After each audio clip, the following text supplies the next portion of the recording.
Coach Yusuf Ndikuma na kwema? Kwema alhamdulillah. Mbona kama umepoa sana? Shida nini coach? Na wewe ni fitness coach. Unaweza kuwa fitness coach lakini atokana na mazingira ambayo umezoea kuishi. Mimi nimezoea kuwa hivi, so nafikiri siwezi nikabadilika eti kwa sababu niko fitness coach ndio nitafika nabadilika, hapana. Sehemu zote nimeenda mimi nakuwa kiongozi. Unajua mwenyewe. Sasa kama umezoea kuwa kiongozi inabidi uwe mtu fulani hivi tofauti na watu wengine. Yeah. Tofauti wa kuwa kocha na kipindi unacheza, ukijiangalia mwenyewe unaona ni upi? Awali nilikuwa najua kama ukiwa mchezaji ndio unakuwa unachoka sana, lakini nimegundua ukiwa coach ndio unakuwa unatumia nguvu nyingi sana kuliko kuwa mchezaji, kwa sababu mchezaji huwa anasubiri vile ambavyo kocha atakuja atamletea. Sasa wewe kocha unaweza kuwa mfano mko wa kocha kama 3, 4, 5, lakini mko na wachezaji kama 20 ngapi? Yaani unakuwa na control umoja mpaka kuja kusema wawe sawa kama unavyotaka wewe. Kazi kubwa. Mimi kipindi niko nacheza nataka kumalizia mwalimu wangu, mzee wangu aliwahi kuniambia, Etienne akaniambia, nikwambie kitu, utakapoacha mpira unaingia kwenye kazi ya ukochi, unaona nywele zako nyeusi ndio nywele nyeupe zitaanza kutoka. Nilifikiri kama ananitania. Lakini kuna wakati huwa nakaa ndani, yani nasikia kama kichwa kinauma. Yani kwenye ukochi kuna wakati unapiga kelele, ukimaliza unavoenda kupumzika unasikia kama kichwa kinauma, inabidi umeze Panado. Lakini kwenye uchezaji wewe ni kufika tu uwanjani kufanya wajibikaji tu. Ukiwa fiti mazoezini kila kitu kinakuwa sawa. Lakini kazi ya ukocha inabidi ufikirie kila wakati, unafikiria opponent, unafikiria wachezaji wako, unafikiria wachezaji wako unataka wacheze unavyotaka, wakati mwingine wanacheza chini ya kiwango, unajua mambo yanakuwa mengi sana. Namshukuru Mungu tunazidi kupambana na ndio tunaenda tunapata experience kupitia wazee wetu, kupitia watu ambao walitangulia. Sisi bado wapya sana, bado wachanga sana, lakini walimu tuwaheshimu. Wanapitia wakati mgumu sana. Sana. So na sisi ndio tumeingia tunayaona, inabidi tu, ndio maana tunakuwa tunawaambia wenzetu ambao si mara nyingi tunakuwa tuko karibu na wachezaji sana. Tunawaambia iko siku na wewe utafikia huku ambapo si tulipo. Inabidi uanze kujifunza mapema gisi utakuja kuishi na watu, kwa sababu kuwa mwalimu unaona hapa kuna wachezaji kama 20 ngapi. Kila mtu yuko na tabia yake ambayo toka nayo nyumbani kwake.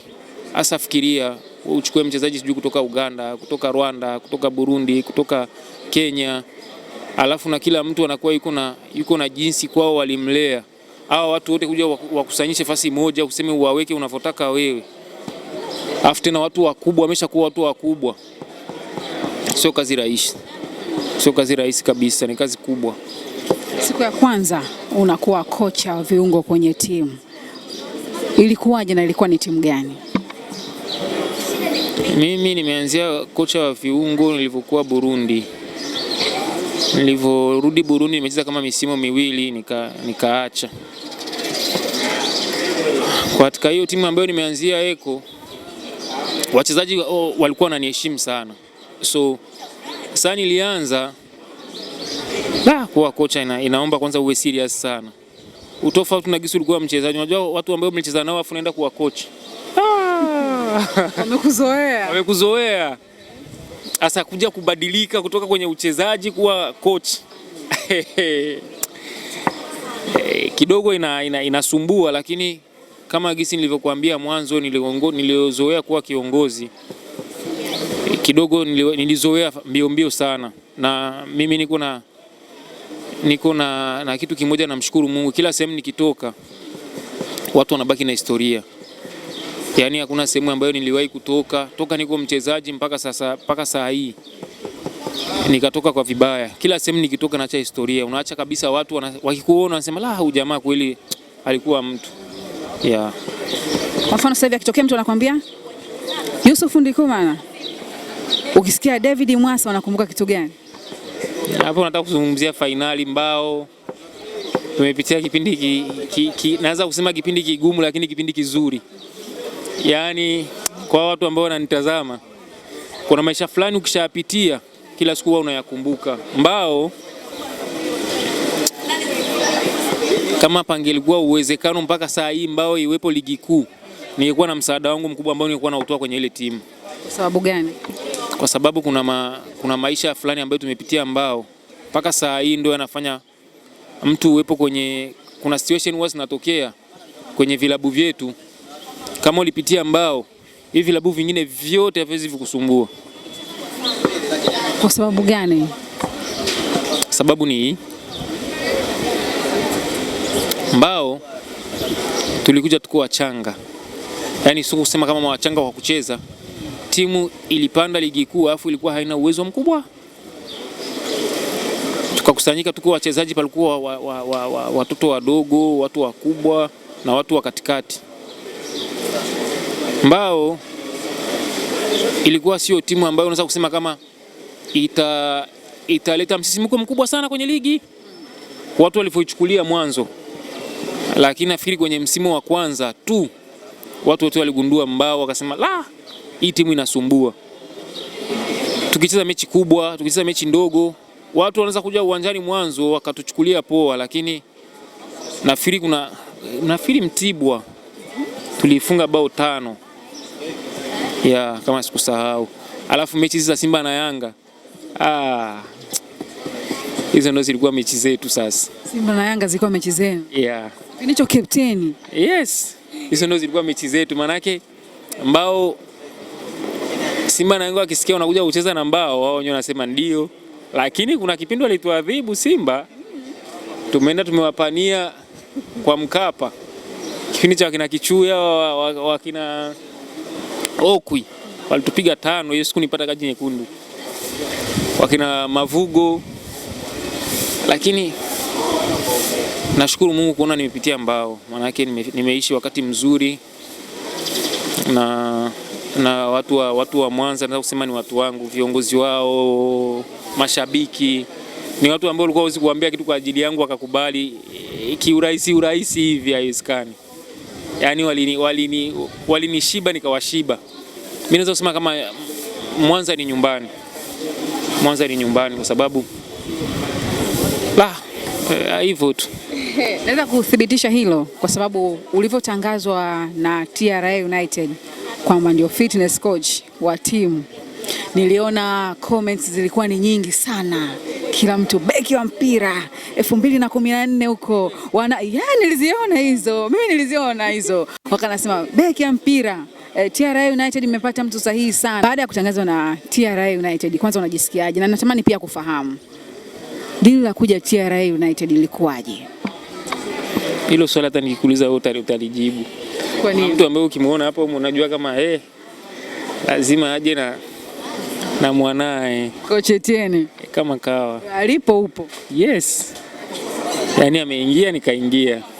Sasa huyo ni mzazi wangu kabisa. Yaani ni mtu ambaye napaswa kumshukuru kila wakati nikikaa, kila wakati nikiswali na muombea dua. Kwa sababu ni mtu ambaye amenielewa. Pale ambapo nakosea, kabla wewe haujaja kunirekebisha, yeye huwa ni wa kwanza kunirekebisha. So kuna watu ambao ukiwa nao kwenye maisha yako huwa unamshukuru Mungu sana. Sababu kama kwanza Mungu alafu yeye, kama isingekuwa yeye, kama saa hii siko hapa. Hata kwenda huko Dodoma kote ilikuwa ni yeye ndio kanisababisha mimi naenda huko. So ni mtu ambaye namheshimu sana. Sana. Yaani kuliko mnavyofikiria, yaani kuliko mtu yote anavyofikiria. Ni mtu muhimu sana.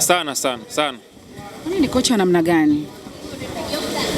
Ukiniuliza mimi majibu yangu yatakuwa kila kitu nitakwambia ni mtu sahihi, mtu ambaye amekamilika, mtu ambaye yani mimi naweza kusema kama falsafa zake mimi nazielewa toka ningaliki nacheza mpaka saa hii. Yaani ni mtu ambaye mimi na mheshimu anavyofundisha, na kama ukitazama kidogo kwenye sehemu zote ambazo alipita alifanya mambo makubwa. So anakuwa ni mtu mkubwa kama mambo ambayo anayafanya. So mimi naweza kusema kama kufanya naye kazi mimi nakuwa nafaidika sana. Nafaidika sana, ndio maana nasema kuwa naye karibu ni kitu ambacho kinanisaidia mimi kuzidi kusonga mbele na kwenda nasonga mbele na kufaidika mambo mengi kwenye career ya walimu. Walivyokuambia kwamba mimi nakwenda kufundisha TRA United na wewe tunakwenda pamoja, Ulijisikiaje? Kwa watu ambao huwa tunazungumza nao sana, tulikuwa tukiongea nao, wao wenyewe wanaona furaha yangu ilivyo, so nilikuwa na furaha, yani narudia tena kufanya kazi na mtu ambaye namuelewa na nielewa. Nilifurahi sana kwa kifupi. Yeah. Umetua tena Tanzania kama ambavyo umesema kwamba ulikuwa Dodoma Jiji, lakini kwa sababu hukutambulishwa wengi hawakufahamu hicho, lakini wengi wamepata mshtuko na kuonyesha furaha zaidi baada ya kuona umetambulishwa TRA United kuwa ni kocha wa viungo, kwa maana fitness coach. Watarajie nini kutoka kwako? Mimi nafikiri matarajio yanaweza kuwa makubwa. Nafikiri tuna wachezaji, tuna timu ambayo tumeikuta timu. Nafikiri kama tukipata wakati mzuri wa kuandaa inaweza kuja kufanya mambo makubwa, lakini yote ambayo tunafanya sisi binadamu haiwezi kwenda kama Mungu hajabless. Nafikiri tumuombe Mungu pale ambapo Mungu anaweka baraka zake na sisi tunasukumia hapo. Nafikiri inshallah kwa uwezo wa Mwenyezi Mungu atarajie mambo mazuri na makubwa pia, kwa sababu first popote ambapo mwalimu amepita ameacha alama, so mimi nafikiri na huku tutaacha alama hivyo pia kama alivyopita sehemu nyingine. Yeah. Akitokea mtu tu ghafla tu hapa akija afakuta umechanganyika na wachezaji wa TRA United bila kuambiwa kwamba huyu ni Yusuf Ndikumana fitness coach, anaweza akasema kwamba wote hawa ni wachezaji wa TRA United, kwa maana hata vimo unalingana. Nini siri? Unaonekana bado mdogo yani. Yaani swali naliuliza, hata vyumbani nilivyoenda nikiingia niko peke yangu anauliza kwani wewe nani? Sasa mimi wapi hapo? Hotelini, sehemu zote tukienda kwani wewe nani? Mimi mwalimu. Sasa mimi nafikiri siri ni kujitunza, na mimi ni Muislamu alafu mimi ni swala 5 swala 5, alafu huwa nafunga kila Jumatatu na Alhamisi. Alafu mimi chakula cha asubuhi sinywi chai, mchana sili, yani ni kila mchana, maana yake usiku sili, nakula mara moja kwa siku. Mara moja? Yeah. Unawezaje? Naweza. Mimi sina vidonda vya tumbo, sina pressure, sina kisukari, sina namshukuru Mungu kwa hilo. So wale wachezaji ambao wakiacha tu kwenye mwaka mmoja tumbo hilo, amna hicho kitu. Mimi yani huwa kila wakati huwa najichunguza, kuna kitu fulani kimeongezeka, kuna nini, afu nafanya na mazoezi pia. Yeah. Wewe mimi nile mlo mmoja, jamani mtaniokota. Najaribu kukuelewa, mlo mmoja. Usiku nitaanza kukosoa hizo nyumba za watu. Yaani mlo mmoja, mimi hata kipindi bado nacheza, siku ya mechi nilikuwa siwezi kula. Yaani nikila nakuwa vibaya, nakuwa mzito, nakuwa yani sasa ni mazingira mimi nimejitengenezea toka ningali nacheza. Mimi siku ya mechi naamka muda wa kwenda kwenye mechi, nalala, napumzika, hata kula siwezi kula. Yaani labda ninywe juisi. Ndio maana mimi hata mwezi Ramadhani kuna kama ile mechi ya finali ya Simba, mimi nilikuwa nimefunga. Na ndio ilikuwa siku tuko mbao. Yeah, ndio ilikuwa siku ya kwanza ya Ramadhani. Alafu kuna kitu kilitokea vyumbani. Tulikuwa na mchezaji anaitwa Jamali sijui Mwambereko, na kama sijasahau. Yeah. Yeye alivyoona mimi nimemwambia mimi kesho nitafunga, naye akataka afunge. Asa kipindi cha pili tulivyoenda vyumbani akawa amekata.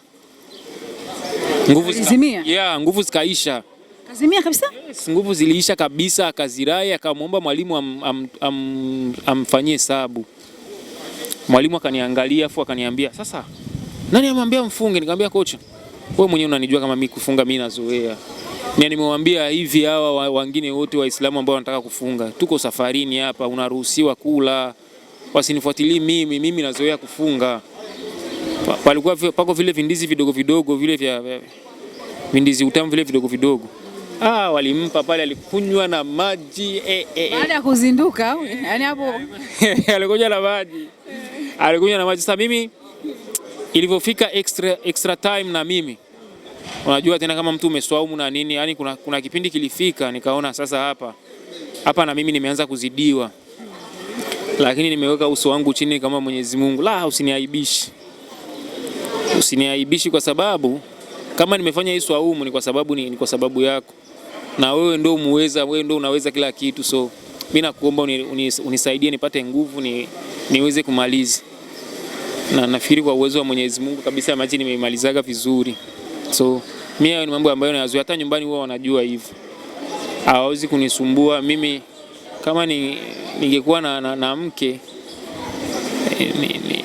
anapaswa kujua kama micha hii asubuhi asumbuki, akinipa chakula cha mchana, usiku labda nile matunda hivyo na nini. Kwa bado hujaoa kumbe? Mambo ya wanawake yananisumbua. Wanawake wanasumbua. Kusema kama unaniona hivi na kutokosa stress na kwenye kunasaidia eti bana. Watu wengi wanakufa sababu ya magonjwa ya pressure, mawazo, msongamano, mambo mengi wanawake. Sisi ni stress. Acha bana, la haula. Wanawake mnasumbua mno. Wallahi. Unasumbua sana eneo gani? Sasa wewe hapa saa hii uniambie mtu anavyokuona hivi, alafu mtu anaweka nafsi yake kwako hapa. Alafu kesho unakuja naomba bana, mimi sitaki tena bana. Mimi nimepata, kwa sababu maisha siku hizi yanaenda na uwezo. Kama mimi uwezo wangu unaishia kwa 10,000, kupata mwenye uwezo wake unaishia kwa 50,000. Hawezi kubaki. Tunagandana aje na tukuzaliwa tumbo moja. Utaenda huko. Masaka kwa mtu ambaye kafuata pesa labda. Kama kafuata upendo wa kweli kwako atabaki. Wengi saa hii wanafuata pesa. Mfano, unajua mambo ya mpira, kama sisi kwa wacheza mpira kuna kipindi mtu unakuwa on top sana. Umeona Yaani mtu anakuwa anasema fulani, lakini kadiri siku zinavyoenda unaenda unatoka panakuja wengine, unatoka panakuja wengine. Sasa huyo mwanamke atakaye kuvumilia kwenye huyo wakati sasa ndo hakuna kwa hiki kipindi. Sisi tumewaona wengi sana. Kipindi chako kikiisha na mwanamke anakukimbia. Wadogo sana unaona wanawake wanakuwa wanavumilia. So lakini wengi wao, kumbe kuna wanawake wanafuatana kipindi ambacho mnakuwa mnaimbwa sana, naweka kwamba huyu star mimi nataka kuwa naye kwa kipindi hiki. Ustaa wako ukiisha naye anaondoka. Yes, wapo wengi sana. Wachezaji wengi sana wamepitia hizo nyakati, wengi. Wewe kipindi unacheza? Mimi sinaga hizo vitu bana. Kwanza mimi Mungu amenipa nafsi moja hivi yenye sijui, yani huwa namshukuru sana. Yani mimi nawekeza kwenye kutafuta na kutengeneza maisha yangu. Mapenzi kweli sikatai, hakuna binadamu ambaye hawezi kupenda. Lakini nikipenda panakuwa degree fulani ambazo siwezi nikazidisha. Nikiona mambo yanaenda ndivyo sivyo, mimi natoka.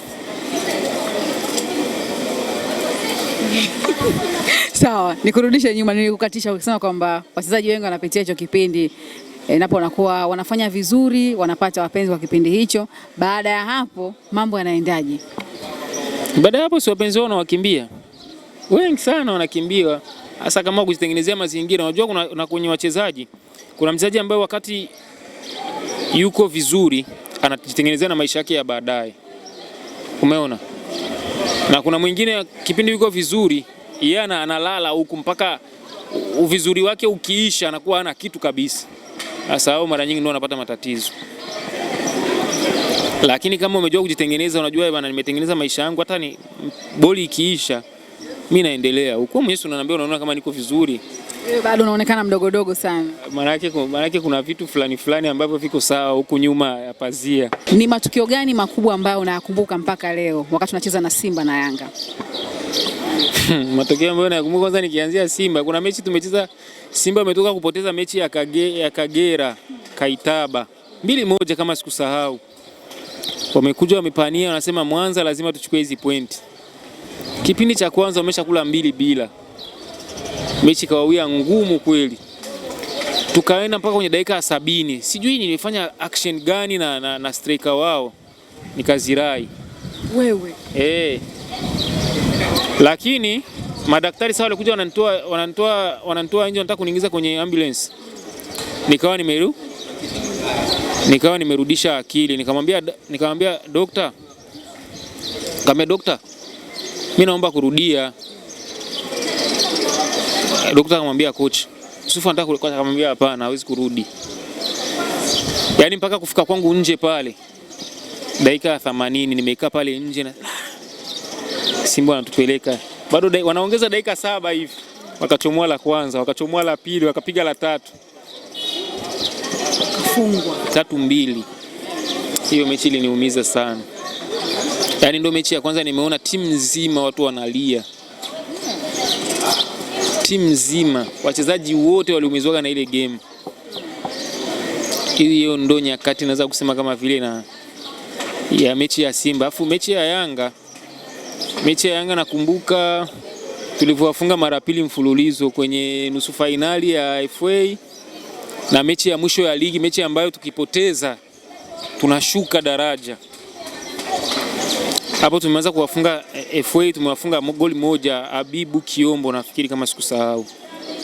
Tukaenda mechi mpaka ikaisha. Yanga yenyewe hiyo ya ukweli. Jana unakumbuka kipindi hicho ndio alikuwa anacheza. Nzima alikuwa kina Nzima kina Msuva. Huku Tambwe. Kipa alikuwa nani pale? Wengi na wakumbuka lakini nakuwa nasahau. So tulivyokuja kucheza mechi ya mwisho tumetoka kucheza Kagera tumepoteza 2-1. Kuna mtu ambaye aliwahi kusema neno hapo, wachezaji mechi imeisha. Hiyo mechi sikucheza juu mechi ya Azam nilikuwa tumetoka kucheza Dar es Salaam nikaumia. Mechi ya Kagera sikucheza. Mechi imeisha pale tumekusanyika katikati. Kaseja akaja akatuambia sikilizeni. Si mnacheza mechi ya mwisho na Yanga Kila kitu kwenye mpira kinawezekana. Lakini hakuna hata mtu mmoja mwenye alikuwa anafikiria kama hicho kitu kinawezekana kuja kufunga Yanga mechi ya mwisho ile timu ibakie. Kila mtu alikuwa anafikiria kama hivi sasa ambao ndio imeshuka. Hiyo kauli Kaseja aliitoa. Kaseja alivotoka kocha akatuambia Etienne akatuambia hivi sikilizeni. Bado mechi moja tungali nayo mkononi. So mimi nafikiri kama tukienda tukiweka nguvu yetu sehemu moja inawezekana. Lakini unajua baba kwenye familia huwa anawaelewesha kitu kisichowezekana kama kinawezekana. Kwenye vichwa vyenu mwe mnaona kama vile hakiwezekani. Ila yeye anawalazimisha kinawezekana, lakini hakuna hata mtu mmoja mwenye alikuwa na trust anaona kama vile tunaweza tukaifunga Yanga ili timu. Sasa unajifikiria unaenda kuchezaje finali ya FA huku timu imeshuka daraja. Kaenda tukafanya mazoezi. Bwana hicho kipindi watu wa Mwanza walikuwa wameungana kabisa. Akasema timu haiwezi kushuka. Bwana kwenye dakika kama ya 17 kama dakika 20 tukafunga goli.